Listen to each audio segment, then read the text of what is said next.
Sing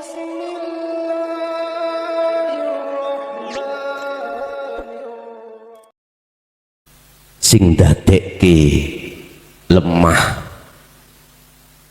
pindah sangka dhuwur menang menisor yang disebut longsor itu adalah urip. Wujude urip iku ya iku disebut banyu.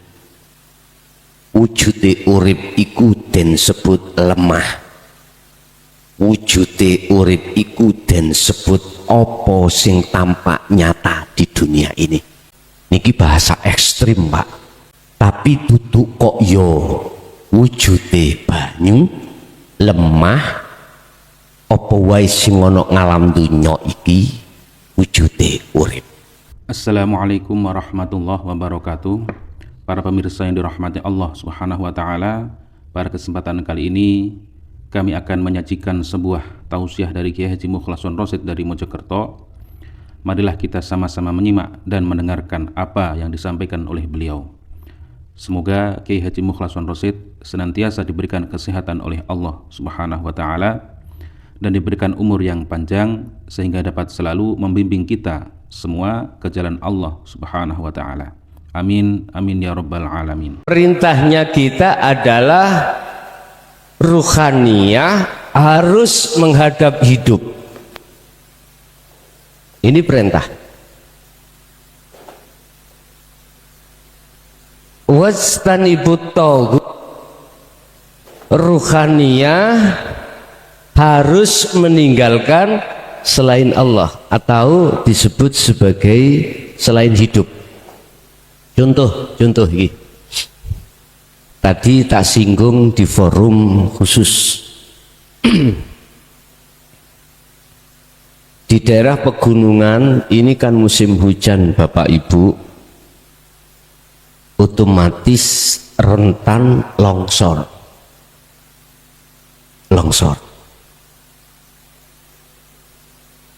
Ketika saat terjadi longsor, nafsu dalam diri kita itu membisiki akal. Ngomongo kebenaran dari saya terhadap roh, bahwasanya longsor terjadi itu karena air. Akal nerima, Pak.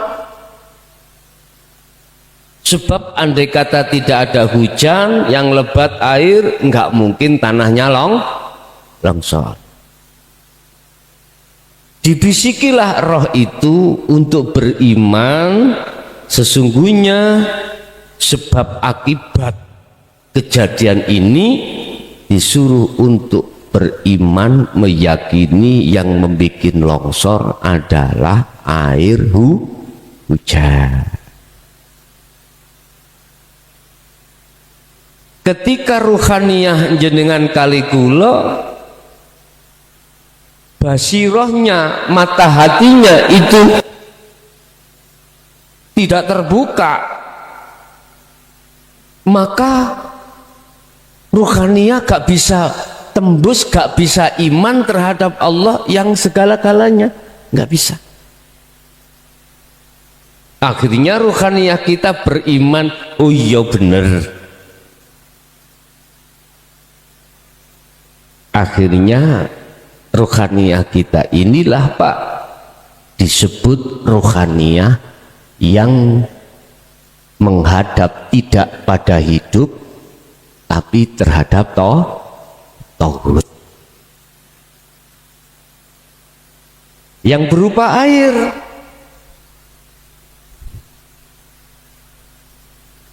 Tapi ketika saat jenengan kali kula ini sudah menggapai hukum-hukum ilahiyah, ditolak oleh ruhaniyah, imannya akan muncul ruhaniyah. Ya bukan tanah longsor itu bukan sebetulnya dari air itu, karena hidup itu yang menggerus terhadap tanah itu. Sebab gini, tanah iku makhluk apa ndak? Makhluk. Air iku makhluk apa enggak? Makhluk. Coba sifatnya makhluk ya apa? Iki saya meletakkan makhluk loro. Ini laksana tanah, ini laksana air. Andai kata tidak ada yang mengangkat, yang memindah di antara dua hal ini, apa mungkin ini bisa pindah sendiri? Sifatnya kita makhluk seperti ini. Apa mungkin si air itu bisa memindah air, memindah tanah? Lah wong si air itu pindahnya itu nggak bisa pindah sendiri. Atau bahasa AB, ya. A iku makhluk, B makhluk. Apa mungkin si A ini bisa memindah B terhadap tempat yang lain? Wong si A itu pindah dirinya sendiri nggak bisa kalau tidak ada yang memindahkan. Heta, kalau di situ tidak ada hidup yang bahasa syariat kita sebut Allah, apakah air itu bisa pindah sendiri, bahkan mindahkan tanah itu yang asalnya dari atas ke bawah? Ini ruhaniyah kalau basirohnya itu sudah berakhlak ilahiyah. Tapi kebanyakan manusia menolak, Pak, nggak mau. Akhirnya mengikuti dalil akal. Imannya ruhaniyah mengikuti akal. Sehingga ketika dihadapkan satu hadis, tafakkaru fi khalqillah wala tafakkaru fi dzatihi, nggak mau. Jangan kau pikir urusan dzati Allah, tapi silahkan memikir ciptaannya Allah. Lanjane akal kok gawe nompo, kok gawe mikir, ya tidak bisa. Tafakkaru itu masukkan di dalam angen-angene hati yang disebut iman, baru bisa nerima. Kalau iman yang kau jadikan sebagai wadah menerima tentang kabar ini, maka aku yakin siapapun Anda pasti apabila tidak ada Allah yang menggerakkan air, nggak mungkin tanah itu bisa longsor. Dan inilah Pak yang ku maksud akmaliyahnya yang dilakukan rohaniyah. Ani butullaha, arahkanlah, imankanlah rohaniyahmu hanya pada hidup atas segala-galanya. Setelah itu waztanibu, dan tinggalkanlah semua apa selain Allah dalam hatimu. Ini perintahnya. Apa larangannya? Rohaniyah. Ternyata dibalik. Ani butut tauhid. Iki. Ketika Anda menghadapkan dirimu terhadap selain Allah, itu dilarang. Dilarang. Wastanibullah, dan jauhi terhadap Allah, ini dilarang. Jangan. Hanya ini hukumnya ruhaniyah dalam berakmaliyah. Hanya ini. Jadi nggak ada sunnah, nggak ada wajib, nggak ada macam-macam. Hanya ada perintah dan larangan. Lah keduanya itu ada konsekuensinya masing-masing manakala dilanggar oleh ruhaniyah. Buktinya kita langgar, misalkan ruhaniyah tidak menghadap terhadap hidup, tapi menghadap terhadap nurullah, nuri Allah yang disebut air tadi. Apa yang terjadi? Ruhaniyah sampean khawatir, takut, rasa gelisah. Lah piye Pak? Ketika longsor itu datang seret, tanaman-tanaman yang sudah kita tanam, yang mau kita petik itu hancur, rugilah kita, katanya begitu. Kalau kita ngomong hitung-hitungan rugi, mestinya Anda mengatakan rugi pantas bila mana yang menumbuhkan itu Anda, yang membuahkan itu Anda, baru pantas kau mengatakan rugi. Nah, yang menumbuhkan itu hidup, yang membuahkan itu juga hidup. Kita nggak ikut apa-apa kok merasa rugi.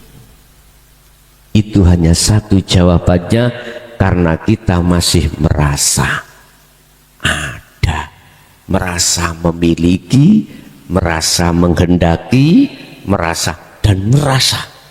Ini namanya egoisme. Subhanallah. Ingat, al-a'malu utawi piro-piro amal iku suwarun qaimatun.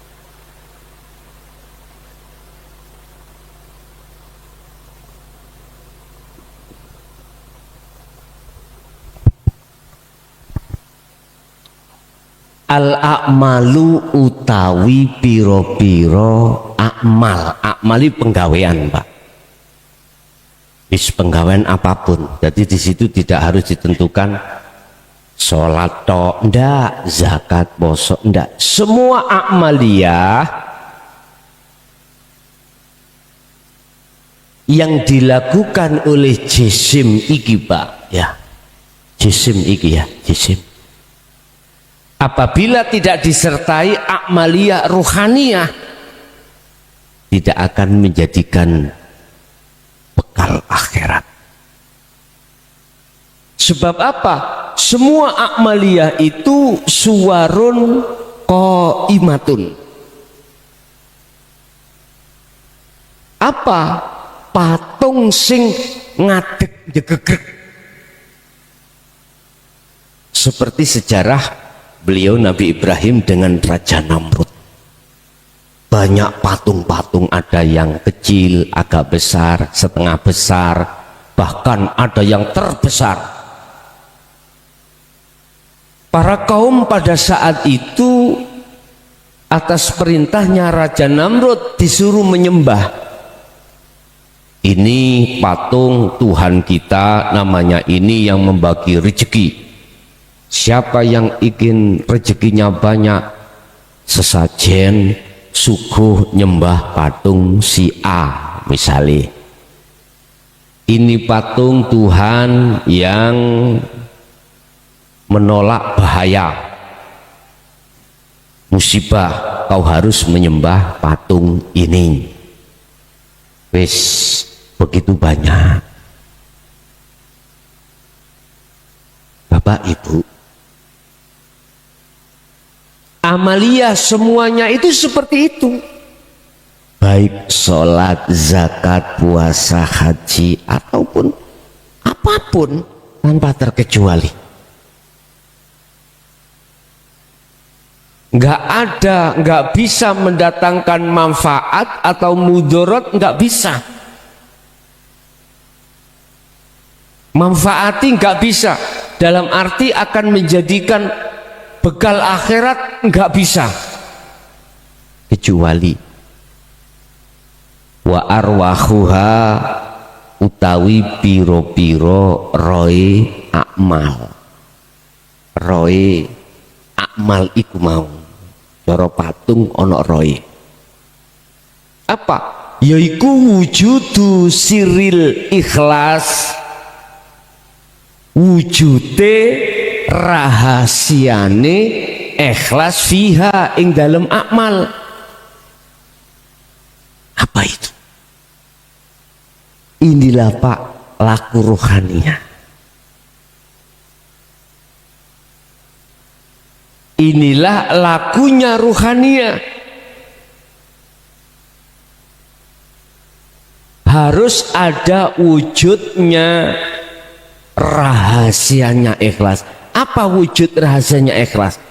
Ikhlas itu tidak merasa melakukan, tidak merasa memiliki, tidak merasa menghendaki atas diri hambanya, nggak ada. Itu ikhlas. Berarti lakuni ruhaniyah ketika saat makrifat pada Allah. Ruhaniyah sudah fana, keakuan diri kita sudah tiada, berarti iki lakune Allah. Jadi di dalam hati kita akan muncul selalu penetapan atas diri hidup itu yang punya segala-galanya. Jadi si makhluknya itu sudah lepas Pak, sudah tidak merasa dirinya yang melakukan, bahkan dilakukan, enggak. Ini wujudu siril ikhlas fiha maksudnya. Seperti halnya orang tukang parkir itu Pak, ketika saat diambil mobil mewahnya oleh yang memiliki, aku yakin tukang parkir pelong, nggak gitu nih, nggak ada rasa memiliki, nggak, justru dia menjaga, tugasnya amanah, menjaga. Begitulah ikhlas. Bapak Ibu, berarti amalia fisik apapun tanpa kau sertai ruhaniyah makrifat pada Allah, percum dan tak berguna. Singkatan itu Pak, percuma dan tak berguna miturut pandangan Allah. Gak miturut pandangan manusia loh Pak ya, miturut pandangan Allah. Sama tadi itu, kita dibenturkan oleh akal lewat nafsu, dipaksa untuk mengimani bahwasanya yang memindahkan tanah itu adalah air. Sebetulnya itu mudah Pak, nek jenengan iki membedakan antara Allah dengan makhluk. Saya laksana Allah misalkan punya bayang-bayang nih, bayangan. Nah, shootingan bayangan nih, ini hati sing ono njobo biar ya. Tatkala jasad saya berjalan ke depan, jelas bayangannya ke depan. Ketika jasad saya ini ke belakang, nggak mungkin namanya bayangan saya itu tinggal di depan, mesti ke belakang. Laksana Allah seperti itu, sehingga geraknya seluruh makhluk di dunia ini geraknya Allah. Pertanyaan sekarang, iblis ya napa iblis ya? Apa nggih gerake Allah? Banget nih. iblis nggodha manungsa. Apa itu ya gerai Allah. Anda kalau sudah mengenal sirul asr dan fana'ud dzikri pasti mengatakan ya. Karena yang kau terima itu dengan iman bukan dari akal. Itu pasti, Pak. Kalau Anda sementara ini mendengarkan dari akal, mohon dulu jangan diterima kaidah ini. Tambah ndasmu ngeluh. Nggak bisa, nggak bisa. Terus adanya bayang-bayang ini kan sebab ada cahaya, Pak. Kalau nggak ada cahaya kan nggak mungkin terjadi bayang. Terus siapa bayang-bayang ini? Ini kalau kita kembangkan, akhirnya jawabannya begini, Pak. Sebetulnya inilah nurullah, cahaya Allah. Dengan cahaya Allah itu sebetulnya Allah menyapa terhadap kita untuk kita melihat siapa yang menyapa. Itu loh maksudnya. Sebetulnya air tadi bukan sebagai penghalang ruhaniyah ini untuk tidak melihat Allah. Enggak, Pak. Bukan. Bukan. Sebab nurullah, cahayanya Allah yang disebut air tadi itu sebagai penyapa terhadap hamba yang dikehendaki, yang bisa untuk melihat bahwasanya Allah itu di situ loh. Sehingga ada dua kelompok di sini nanti. Kelompok pertama, wa minhum man hadanallah.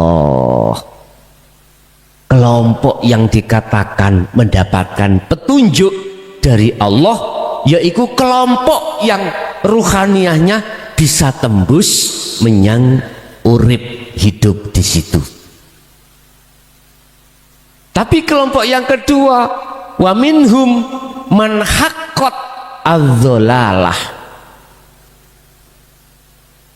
Ada kelompok yang bersikukuh hatinya beriman, yang menjadikan pindahnya tanah dari atas ke bawah yang disebut longsor itu hanyalah air dengan hukum sebab akibat. Haqqat adz-dhalalah, bersikukuh imannya itu di dalam kesesatan. Maksudnya ruhaniyah manakala beriman mengatakan yang menjadikan tanah ini berubah dari atas pindah ke bawah itu karena air ini, Pak. Kemarin mungkin sudah kami bahas di dalam makalah 48 Syekh Ibnu Athaillah terkait masalah dua makhluk. Dua makhluk itu pada hakikatnya nggak bisa pindah. Jangankan memindahkan makhluk yang lain dirinya, wong pindah sendiri dirinya tidak bisa jikalau tidak dipindahkan Allah. Sama bayang-bayangku mang, ora tak pindah ya ora iso pindah.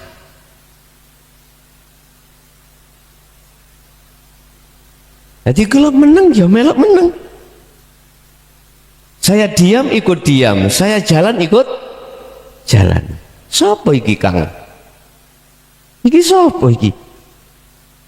Nah, Bapak Ibu hadirin jamaah rahimakumullah. Mungkin dibuka di dalam surat Yunus ayat, lupa saya, yang bunyinya gini, Pak. selain Allah itu tidak bisa memberikan pertolongan maupun mendatangkan bahaya. Nggak bisa. Nggak bisa. Kita di dalam hukum syariat mengenal satu syafaat, itu kita beriman bahwasanya Kanjeng Nabi itu bisa mensyafaati umat. Kangen nggih? Tren niku pun.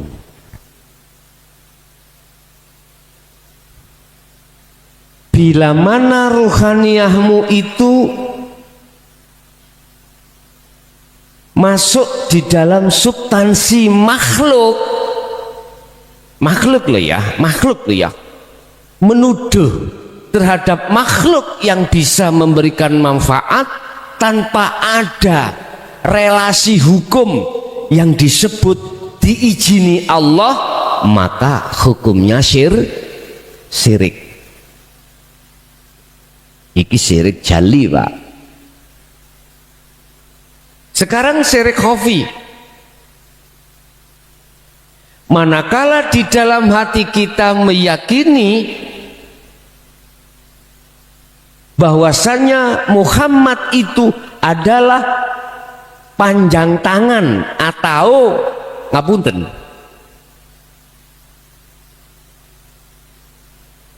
ada campur tangan Allah misalnya. Jadi selain Allah diikutkan hukum Muhammad itu dengan hujah diizini Allah. Si ono muncul, masih ada muncul peran makhluke walaupun itu ada unsur izin. Ikilah syirik khafi.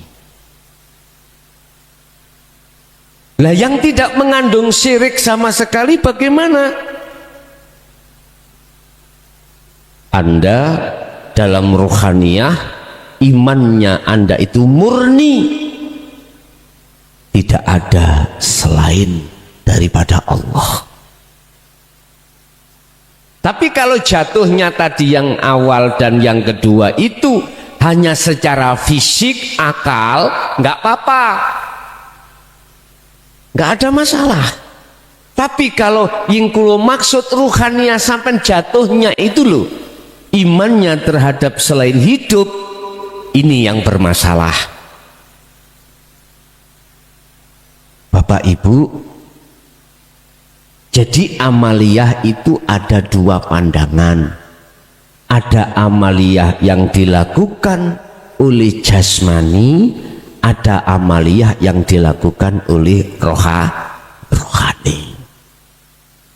Amaliyah yang dilakukan oleh jasmani ini Bapak Ibu, orientasinya semua itu urusan-urusan yang bersifatkan duniawiyah, sekulit gitu loh maksud saya, duniawiyah. Ini tidak akan menjadikan satu amaliyah bekal akhirat manakala amaliyah ini tidak Anda kasih ruh di dalamnya. Berarti ruhaniyah kita ini tidak melakukan sesuai dengan hukum hakikat menuju makrifat. Inilah yang kukatakan batang urip. Tahu batang urip? Batang itu nisbat kematian, urip koyo urip melaku ini lho gitu loh. Batang urip. Inilah yang Allah katakan di dalam surah Al-Baqarah, yang Allah menyebutkan khatamallahu ala qulubihi.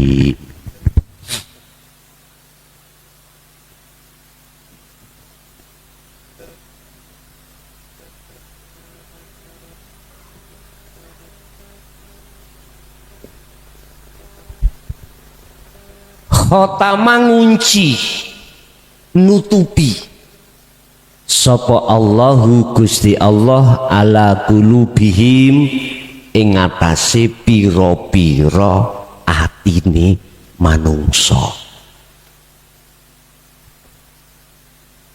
Mengapa dia dikunci, ditutup oleh Allah? Niki lho Pak, yang kami maksud golongan wa minhum man haqqat ad-dhalalah, bersikukuh imannya ruh ini terhadap air yang menyebabkan tanah itu longsor atau pindah dari atas ke bawah. Apa sebab Gusti Allah itu menutup, mengunci ruhaniyah sampai basiroh Anda? Wa ala sam'ihim,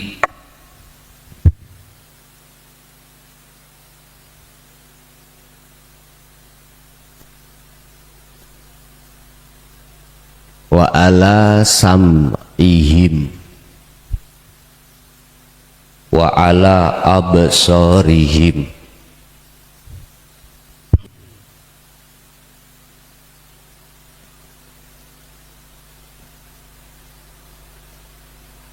Ghishawatu walahum adabun azim.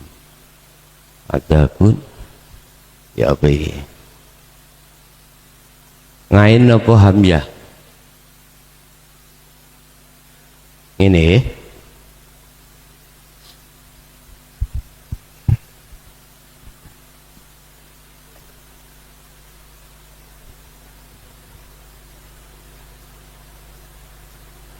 karena dia tidak percaya dengan apa yang disampaikan hukum hakikat. Di tengah-tengah mereka ini nggak percaya. Sama juga dia diperingatkan atau tidak, tetap la yu'minun, tidak percaya. Contoh, saya sudah kasih tahu cara basa Jawa sing dadekne basa Jawa iki, basa Jawa. Aku tak bahasa Indonesia kan. Sing dadekke lemah pindah sangka dhuwur menang menisor yang disebut longsor, itu adalah urip.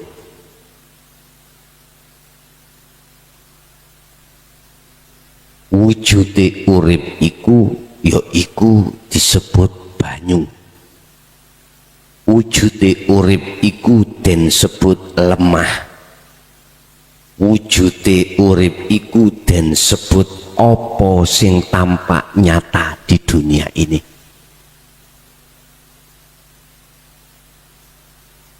Niki bahasa ekstrim Pak,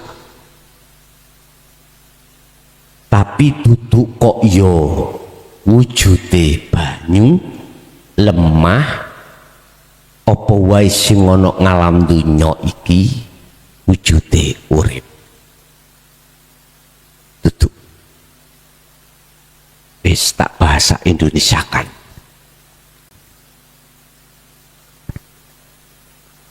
Yang memindahkan tanah dari atas ke bawah yang disebut longsor itu adalah Allah. Bahasa syariatnya disebut, bahasa hakikatnya adalah hidup, zat yang wujudnya hidup, wujudnya Allah, itu adalah wujudnya seluruh alam semesta ini. Karena itu cahayanya, yang maksud dan tujuannya supaya ruhaniyah iku mau kenal terhadap diriku, biar roh tahu siapa aku. Akhirnya akhirnya saya nyatakan diriku lewat nurullah yang berbentuk wujud alam semesta.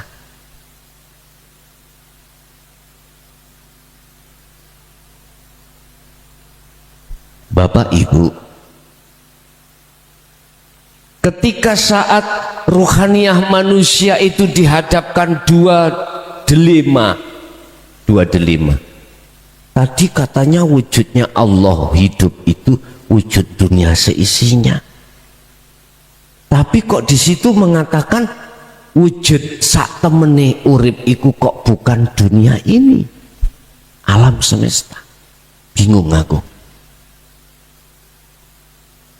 Bapak, Ibu, sekarang tak tarik secara akal aja dulu. Kita tahu ini alam padang. Di ruangan ini terang. Mungkin di dalam akal kita bisa menerima manakala dikatakan padangnya karena cahaya di lampu ini. Akal. Oke. Terus cahaya lampu ini secara akal juga bisa menerima sebagai perwujudan listrik setrum itu. Sebab tanpa setrum itu nggak mungkin akan muncul namanya cahaya. Akal masuk. Terus dari sudut mana yang mengatakan bahwasanya wujud yang namanya nurullah itu adalah wujud pembuktian Allah alam semesta ini? Dari sudut mana kita memandang? Terus dari sudut mana kita memandang bahwasanya nurullah alam semesta ini bukan wujudnya wujudku Allah? Oke, halus kalem. Apakah wujudnya setrum itu apakah cahaya ini? Dari mana kita memandang bahwasanya wujudnya setrum adalah cahaya? Dari mana? Dari iman. Dari iman, Pak. Iman yang mana? Iman yang dibisiki oleh nafsu lewat akal, sebab manakala tidak ada setrum nggak mungkin ada cahaya. Manakala tidak ada Allah, tidak mungkin adanya dunia isinya, sehingga lewat dalil syariat akal inilah Bapak Ibu menjadikan dunia dan seisinya sebagai bukti dalil adanya Allah. Berarti dunia seisinya masih ada toh? Ada, masih ya. Niki mang miturut syariat, miturut akal. Kan mengatakan gini, wujudnya dunia dan seisinya itu sebagai tanda bukti adanya Allah, sebab Allah yang menciptakan dunia dan seisinya. Akal oke. Berarti wujudnya ada dua, Pak. Gitu. Dunia seisinya masih wujud. Nafsiyah kita, sifat basariyah kita masih kuat, ego kita masih kuat. Makanya saya ngaku aku sing ngaji, aku yang sholat, aku yang zakat, aku yang berpuasa, begitu terusnya. Kita masih ada, kita masih merasa ada. Iki lo njejeri Allah. Udah, sekarang kita tingkatkan satu tingkat. Kalau cahaya itu bukan wujudnya setrum. Kita memandang dari mana, Pak? Mengatakan bahwasanya nurullah itu bukan wujudnya Allah, dunia seisinya bukan wujudnya Allah. Kita memandang dari mana?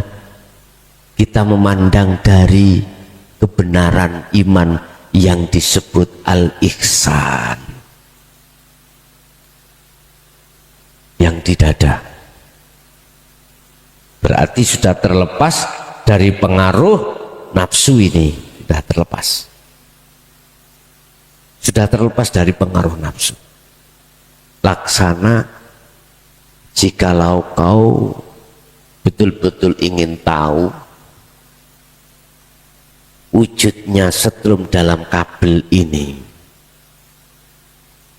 kau harus sentuh itu, kau harus bertemu.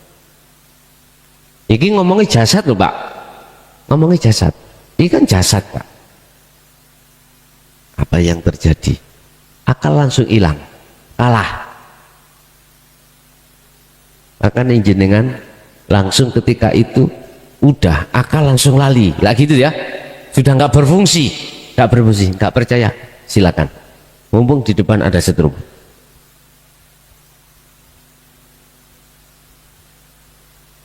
Terus kalau kita kembalikan pada Allah ya Allah, gini Pak,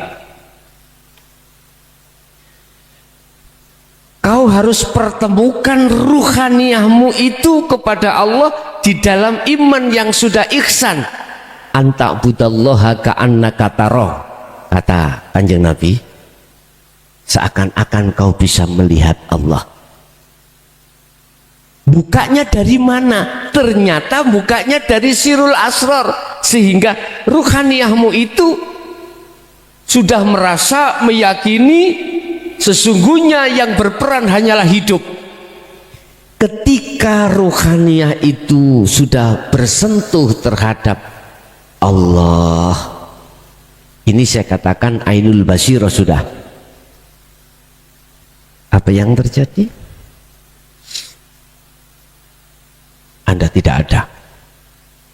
Sebab sebagai harga mati tatkala satu hamba ingin tahu dan ingin ketemu Allah, bahasa apa namanya syariatnya, bila mana Anda ingin bertemu Allah, Anda harus kembali pada asal mula Anda.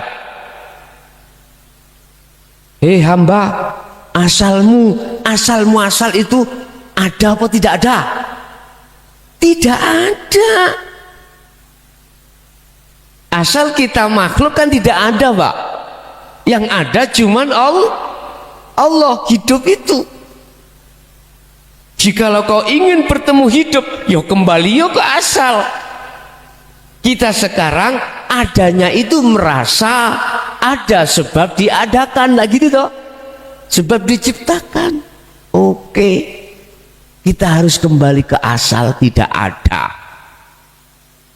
Kalau Anda sudah bisa kembali pada asalmu, tidak ada kembali tidak ada, maka disitulah akan nyata sesungguhnya yang ada.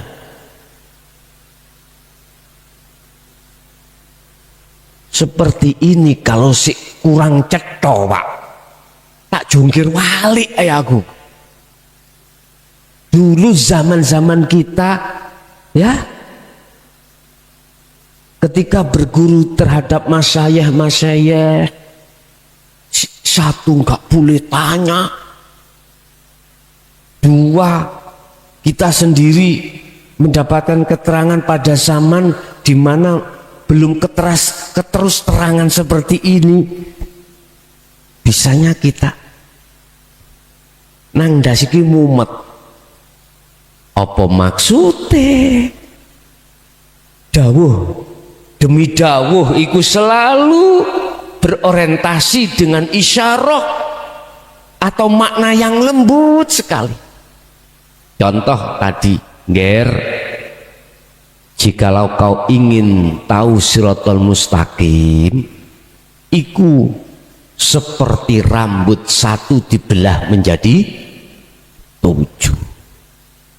Kalau saya membayangkan, Pak, bayuh mendahno lembuti yo opo yo. Besok itu kau akan nguwat sirotol mustaqim. Kalau kau tidak bisa, kau akan jatuh masuk dalam jurang neraka. Bayuh angeli Pak ini. Seperti itu, percaya aja kita. Percaya. Tapi kita tidak mengerti maksud yang sesungguhnya. Karena tidak diurai kita. Memang zaman Al-Quranul Qadim masih tersimpan.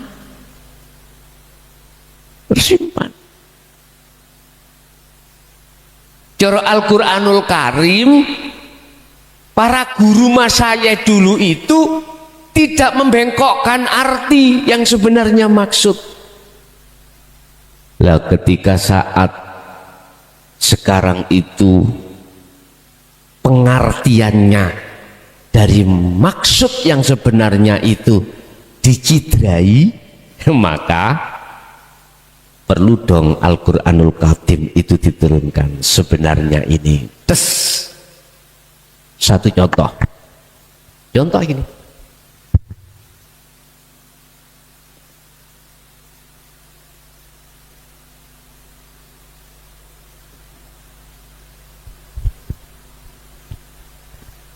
Kita harus beriman bahwasanya Nabi Muhammad diperintahkan Allah untuk mendidik kita, mengenalkan kita tentang Allah. Kul, katakan Muhammad, huwa utawi hidup, iku Allahu utawi namanya Allah, utawi namanya hidup iku Allahu Allah, iku sifate ahadun tunggal. Kita hanya sekedar disuruh mengimani Allah itu esa. Oke, kita nggak pernah dijabarkan bagaimana keesaan Allah itu. Sampai pada rohaniah kita keesa enggak. Akhirnya oleh karena tidak dijelaskan makhul syahidnya, inti maksud daripada ayat ini, maka dijelaskanlah Al-Quranul Qadimnya. Akhirnya mendapatkan satu jawaban.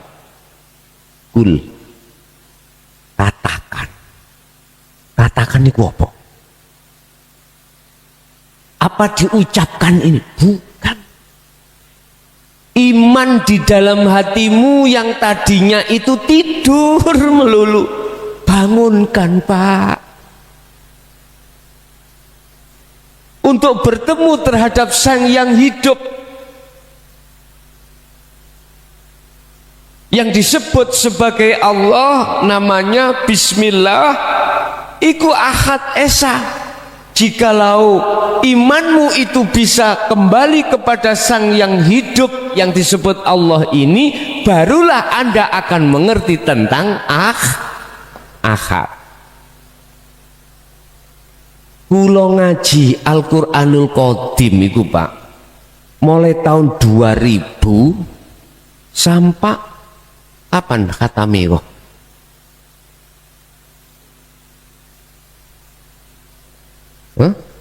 Wis mlebu YouTube apa durung? Belum ya? Sebagian masuk Pak.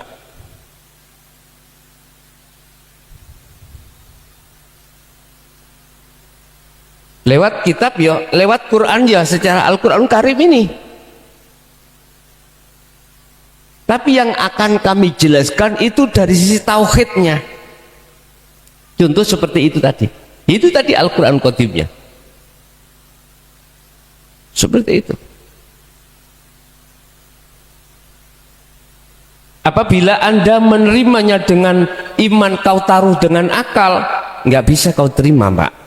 Tapi Anda manakala iman itu kau masukkan di dalam hati rohaniah, pasti akan bisa menerima.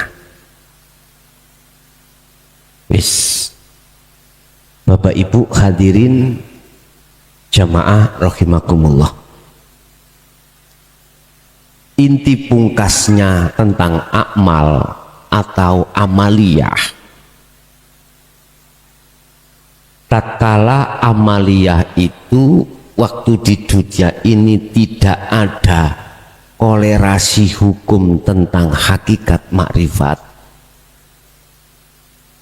wallahi sebesar apapun amaliyah dohirmu, besok akan ngerti kalau itu bukan termasuk bekal akhiratmu.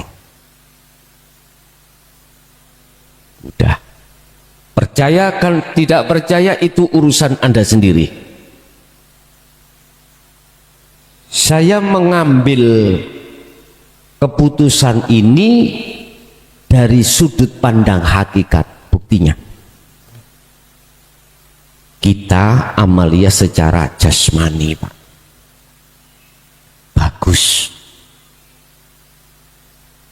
Terus endingnya itu kita dipuja orang, senang badan, senang. Senangmu itulah yang sudah kau petik buah dari sebuah amaliyah itu di dunia.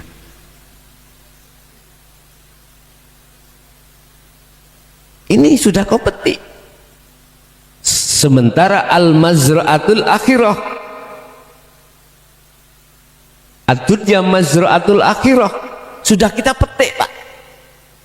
Sudah kita petik. 1, 2. Ketika kita beramaliyah itu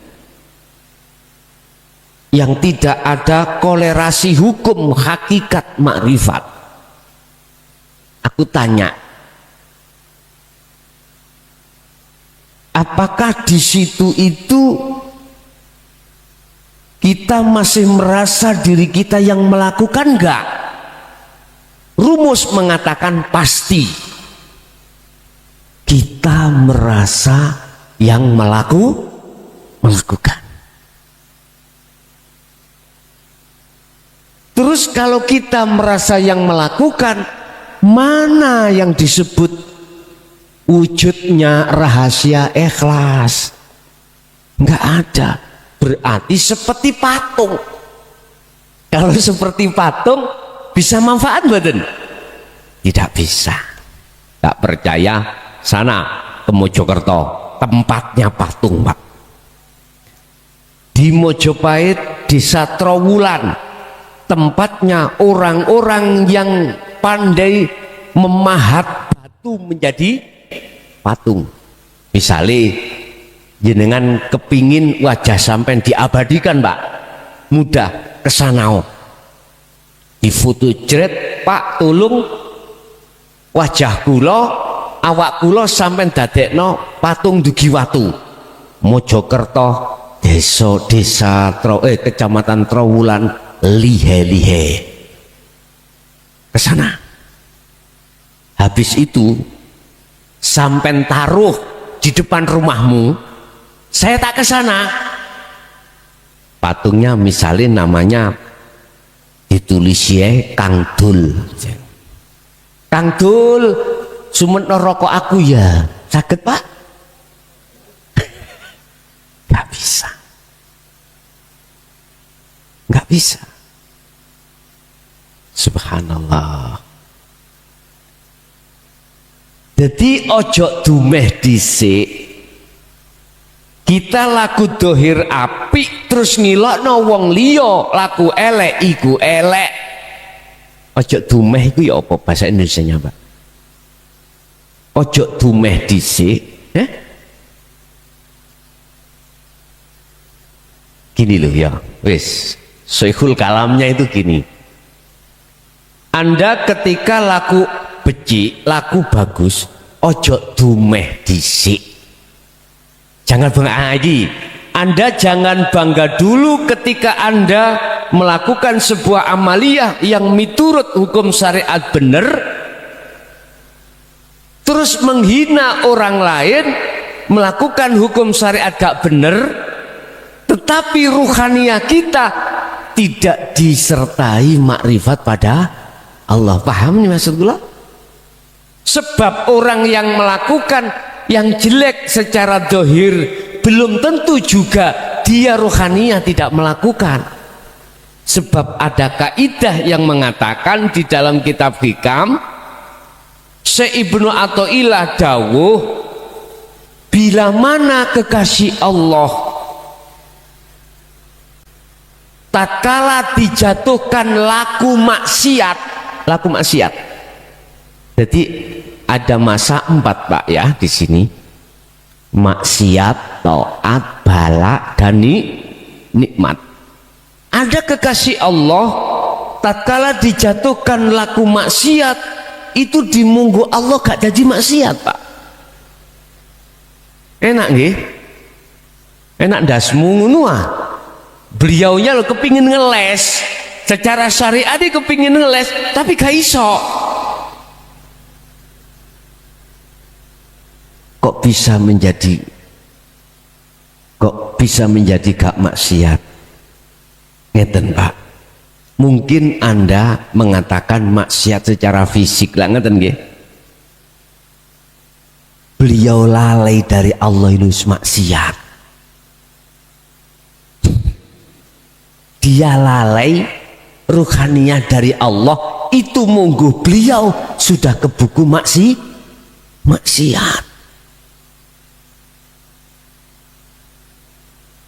Udah, mungkin pandangan sampean itu maksiat secara syariat ya, taat secara syariat ya, balak secara syariat atau fisik, nikmat secara fisik nggih. Kok iso, kok bisa itu menjadi taat? Ngeten Pak. Ketika beliau dihadapkan waktu maksiat, ruhaniah beliau itu sudah lepas atas keakuannya Pak. Berarti beliau punya rencana maksiat betul? Tidak ada. Nggak punya karep, kehendak sudah nggak punya, apalagi melakukan sudah tidak ada dia. Nah inilah yang dimaksud, dia itu ruhaniahnya tidak menghadap makhluk kang rupa maksiat secara syariat, sehingga dikatakan dia itu menjadi laku taat. Tapi tetap di mata manusia berlaku maksiat. Paham gak maksud kula? Contoh, tonggoni tetangganya itu punya sapi Pak. Ini nggak ada rencana loh Pak, nggak ada. Terus dia itu mengambil tamparnya, tapi sapinya katut. Nanti kalau didakwa oleh polisi, saya tidak mengambil sapi Pak, saya mengambil tampar, tapi dirinya katut sendiri. Duka niku hukumnya ya napa niku? Nek pasal iki memberatkan apa mboten, apa ringan? Nggak tahu loh ya iki. Wong namanya pengacara itu harus pandai bertafsir, harus pandai mengambil celah. Nek kalau kepingin jadi pengacara yang hebat harus ahli mantek dan ahli balaghah. Itu hebat itu nantinya. Jadi bisa mencari celah untuk tidak terjerat dalam satu pasal. Itu contohnya itu tadi. Tidak Pak, saya tidak mengambil sapi, tapi saya mengambil tampar. Sapinya ikut sendiri. Loh, dia nggak sadar dak. Kalau sapinya tetangganya itu mengapa dia nggak sadar? Karena dirinya sudah tidak ada. Amal arifun la yarawna li anfusihim syai'an. Sering saya katakan, apa yang muncul dalam dirinya orang-orang yang sudah arif pada Allah ini sudah tidak mempunyai keyakinan dari dirinya, karena dirinya sudah fana. Bal yusyahidun annal fa'il wallahu ta'ala yang ada dalam dirinya adalah keakuan Allah. Ini loh Pak yang dimaksud tatkala dia dihadapkan waktu maksiat tetap menjadi taat. Karena apa? 4 waktu itu makhluk. Ruhania dia tidak melihat makhluknya, tapi melihat hidupnya, Allahnya yang segala-galanya. Ingat, ada amaliyah seseorang di dunia ini secara jisim nggak pernah bagus Pak, tapi masuk surga. Ada seseorang wanita pelacur Pak, perilakunya sudah, kalau kita bahasa syariat, dosanya itu sudah tumpuk-tumpuk Pak, zina gitu. Dia tidak hanya melakukan dengan laki-laki yang belum punya istri, tetapi juga sering melakukan dengan laki-laki yang sudah punya istri. Jadi tidak hanya zina mukson, tapi juga zina ghairu mukson. Lakukan dia. Tapi mengapa pada akhirnya dia itu masuk surga? Hanya sepele, gara-gara memberikan minum seekor anjing. Jikalau akal yang kau pahami, kau terima, nggak bisa bos, nggak bisa. Pecah akal ini. Harus dengan iman. Akhirnya kita tesis, kita selidiki ruhaniyah beliau mau. Apa sebab? Ternyata dia amaliyah kasih minum sama anjing itu disertai ruhaniyah makrifat Allah. Satu, dengan kaidah di dalam syariat, ingat enggak sampean? Apabila di dalam hatimu ada tauhid sebiji sawi, itu akan ada harapan ruhaniyahmu akan masuk surga. Satu. Dua, ada seseorang yang mulai kecil sampai dia meninggal, amaliyahnya itu bagus semuanya. Tapi mengapa? Bukan karena sebab itu bagus munggu menungso Pak, tapi tidak sebab karena itu dia bisa masuk di sisi Allah dalam maghfurahnya itu gara-gara beliau itu mempersilahkan lalat itu meminum mangsi ketika Imam Ghazali mengarang kitab. Di situ saya simpulkan, amalia sekecil apapun manakala disertai makrifat pada Allah, ruhaniyah sampean, berarti wujud siril ikhlas fiha, jangan kau anggap sedikit. Kalau ditimbang jangan kau anggap ringan. Justru beratnya, besarnya lebih besar daripada amaliyah sebesar apapun Anda yang tidak kau sertai dengan makrifat ruhaniyahmu pada Allah. Laksana Anda sholat hanya 2 rakaat dalam 1 umur, tapi bimakrifatihi, kelawan disertai makrifat Allah, itu lebih baik daripada sholat yang lainnya 70 tahun terus menerus tanpa henti, tapi tidak kau sertai dengan makrifat Allah. Bahasa kinayah hadis Rasul, sholat fardu memakai siwak, tahu siwak Pak? Ya, tahu ya? Itu lebih baik daripada sholat fardu 70 rakaat tanpa memakai siwak. Apa siwak? Ini isyarah Pak. Siwak lah kayu sing kanggo berseni gudal-gudal ya. atau kanggo menghilangkan bau-bau yang tidak enak lah ngono tok. Ternyata sifatnya siwak itu dah alat untuk membersihkan kotoran hatimu. Apa? Ilmu, amal, istiqomah, namanya takwa. Dengan takwa itulah ruhaniyah akan bisa makrifat pada Allah. Begitu loh maksudnya. Bapak Ibu hadirin jamaah rahimakumullah, mungkin untuk malam hari ini kata panitia di Malang ini, telepon yang di luar los katanya gitu, nanti saya ikut mawon los katanya. Entah los itu diberikan dibatasi berapa orang atau gimana, saya nggak tahu, saya tinggal nunggu kode mawon. Bapak Ibu, kesimpulan malam hari ini, akmal dibagi dua, ada akmal secara jasmani, ada akmal secara rohani.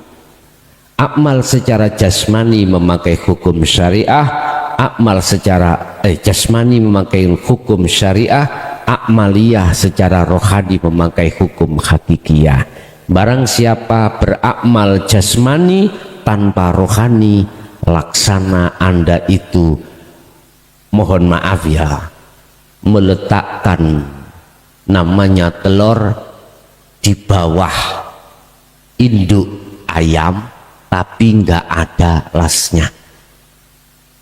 Amaliyah yang jasmani disertai ruhaniyah itu laksana Anda meletakkan telur ayam di bawah apa namanya induk ayam, tinggermi loh Pak, tapi ada Nur Muhammadnya, ada lasnya.